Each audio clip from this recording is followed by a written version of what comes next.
Hello everyone, जय माता दी सभी को। कैसे हैं आप लोग? माता रानी की कृपा से स्वस्थ होंगे, यही उम्मीद है। माता रानी आप लोगों पर हमेशा कृपा दृष्टि में रखे। आइए जानते हैं सिंदूर हमें किस प्रकार से भरना चाहिए, सिंदूर के क्या क्या नियम होते हैं, सिंदूर से हमारे पति पे क्या प्रभाव पड़ता है, उनकी आयु पर क्या प्रभाव पड़ता है, उनकी उन्नति पे क्या प्रभाव पड़ता है, मान प्रतिष्ठा पे क्या प्रभाव पड़ता है। आइए जानते हैं। सिंदूर हमेशा हमें अपने पति के पैसों से खरीदा हुआ सिंदूर लगाना चाहिए। इस बात का आपको विशेष ध्यान रखना है। बहुत लोग क्या करते हैं, जैसे गांव गए, अपनी माँ से ले लिया या अपनी भाभी वगैरह से ले लेते हैं। कभी भी दूसरे के पैसों से सिंदूर नहीं लगाना चाहिए, या तो खुद के पैसे या अपने पति के पैसों से ही सिंदूर लगाना चाहिए। अगर जैसे बहुत लोग शादी फंक्शन में जा रहे हैं, वहां पे एक ही डिब्बी से बहुत सारी लेडीजें सिंदूर लगा लेती हैं, तो ऐसा कभी भी नहीं करना चाहिए। अपना सिंदूर अपने साथ में लेके जरूर जाना चाहिए। किसी दूसरी अन्य महिला का सिंदूर अपनी मांग में धारण नहीं करना चाहिए। इससे हमारे पति का भी जो रास्ते भी होते हैं वो रुक जाते हैं और आयु भी रुक जाती है। कभी किसी दूसरे की स्त्री का हमें सिंदूर नहीं लगाना चाहिए। अब आता है कि जो बहुत लोग क्या करते हैं, जो लेडीज होती हैं, सुबह सुबह उठते ही सिंदूर अपनी मांग में धारण कर लेती है, मेकअप सेकअप कर लेती, बिना नहाए ही कर लेती हैं। ऐसे कभी भी नहीं करना चाहिए। सबसे पहले नहा धोकर हमें अपनी मांग में सिंदूर लगाना है, फिर मेकअप करना है, बिंदी वगैरह लगा के रखना है। पर बिना नहाए कभी भी सिंदूर नहीं लगाया जाता है।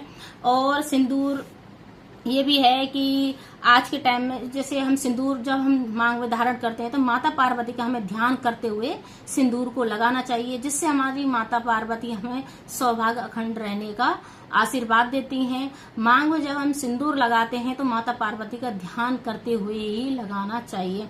इस बात का भी विशेष ध्यान रखना है। अगर हम सिंदूर हमारा सिंदूर खत्म हो जाता है और हम सिंदूर लेके आते हैं, अपनी जो डब्बी या सिंदूर दानी रखी होती है उसको हमेशा खाली कभी भी नहीं होना चाहिए। उसमें थोड़ा सा सिंदूर होना चाहिए।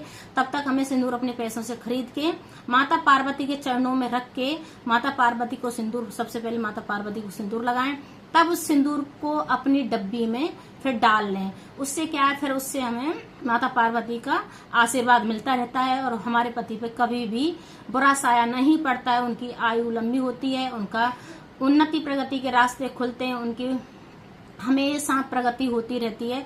इस प्रकार से हमें सिंदूर का भी बहुत बड़ा महत्व होता है हमारी जिंदगी में, तो इसलिए भी सिंदूर हमें इस प्रकार से लगाना चाहिए। अब आता है, अगर सिंदूर हमारा बाई चांस गिर जाता है तो हमें सिंदूर, गिरे हुए सिंदूर को कभी भी उठा के अपनी मांग में नहीं लगाना चाहिए या सिंदूरदानी में भी नहीं रखना चाहिए। हमेशा सिंदूरदानी जो डिब्बी होती है उसको हमेशा अच्छी जगह पर रखना चाहिए। बच्चों से बचा के रखना चाहिए कि वो गिर ना जाए या किसी हाथ से गिर ना जाए। बाई चांस ऐसा हो जाता है तो उसको कहीं भी उठा के अच्छी जगह पर रख दें, पर अपनी सिंदूरदानी में वापस उसको ना रखें और अपनी मांग में नहीं लगाना चाहिए। उसे गिरे हुए सिंदूर को कभी भी अपने मांग में नहीं लगाना चाहिए। अब आता है कि जैसे हमें सिंदूर किसी के अन्य दूसरी पराई महिला के सामने हमें सिंदूर कभी भी नहीं लगाना चाहिए। जैसे बहुत सारे लोग बैठे होते हैं ब्याह शादी में, ऐसे फंक्शन में, तो अपने सर पे पल्लू डाल के सिंदूर को भरा जाता है, क्योंकि बहुत लोगों की नजर लग जाती है। इस चीज को अभी विशेष ध्यान रखना चाहिए। किसी दूसरी अन्य महिला के सामने आपको अपना सिंदूर कभी भी नहीं भरना चाहिए। हमेशा पल्लू डाल के सिंदूर भरना चाहिए या किसी छुपा के अपने सिंदूर को भरना चाहिए। और अब आता है, जैसे बहुत लोग क्या करते हैं, टेढ़ी हुई मांग निकाल लेते हैं या उल्टी मांग निकालते हैं और उसको भर लेते हैं, तो ये भी कभी नहीं करना चाहिए। ये भी बहुत गलत होता है। अपने पति के जो भी आयु और रास्ते जो भी होता है वो सारे रुक जाते हैं। हमें हमेशा, बहुत लोग बोलते हैं मेरा पति तो गलत रास्ते पर चल रहा है, टेढ़ा चल रहा है, ऐसे चल रहा।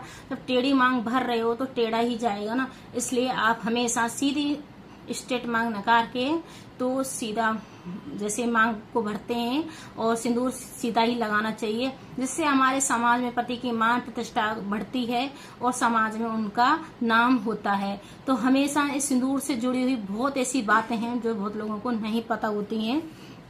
तो आज का जो मॉडल टाइम है, बहुत लोग लिक्विड वाला भी सिंदूर भरते हैं। तो जो अगर लिक्विड वाला सिंदूर भर रहे हैं तो जब सर धुलते हैं उस दिन आपको लिक्विड वाला सिंदूर बिल्कुल नहीं भरना चाहिए। इस सिंदूर, जो सूखा वाला सिंदूर होता है, वो सबसे अच्छा होता है, सबसे अच्छा माना जाता है। तो आप सर धुल रहे हैं उस दिन आपको सूखा वाला सिंदूर लगाना है, अगर ज्यादा ही मॉडल है तो। अगर नहीं तो सूखा वाला सिंदूर हमेशा लगा के रखना चाहिए। अगर आपको लिक्विड वाला सिंदूर लगाना है तो सर धुलने के बाद ही आपको लिक्विड वाला सिंदूर लगाना चाहिए। और इससे क्या होता है कि हमारे इससे भी बहुत फर्क पड़ता है। जो मान्यता है, जो हमारी शादी होती है तो इसी सिंदूर के द्वारा होती है, और इसी सिंदूर से हम माता पार्वती ने जितनी लेडीज हैं, सभी महिलाएं, सभी को आशीर्वाद दिया, सौभाग्य अखंड रहने का आशीर्वाद दिया है। तो हमेशा अपने पति की लंबी आयु और तरक्की के लिए हमें विशेष ध्यान देना है। सिंदूर किस प्रकार से भरा जाता है, क्या कैसे करना होता है, तो इस बात का विशेष ध्यान रखना है। और जब हम सिंदूर भरते हैं, माता पार्वती का ध्यान करते हुए सिंदूर को भरा जाता है।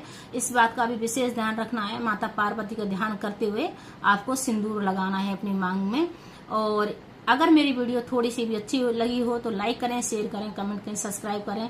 और बहुत ऐसी बातें हैं जुड़ी हैं सिंदूर से जो आप समझ सकते हैं मेरी वीडियो के द्वारा। हमेशा छोटी छोटी टिप्स हैं मैं लेके आती हूँ, बहुत लोगों को नहीं पता होता है।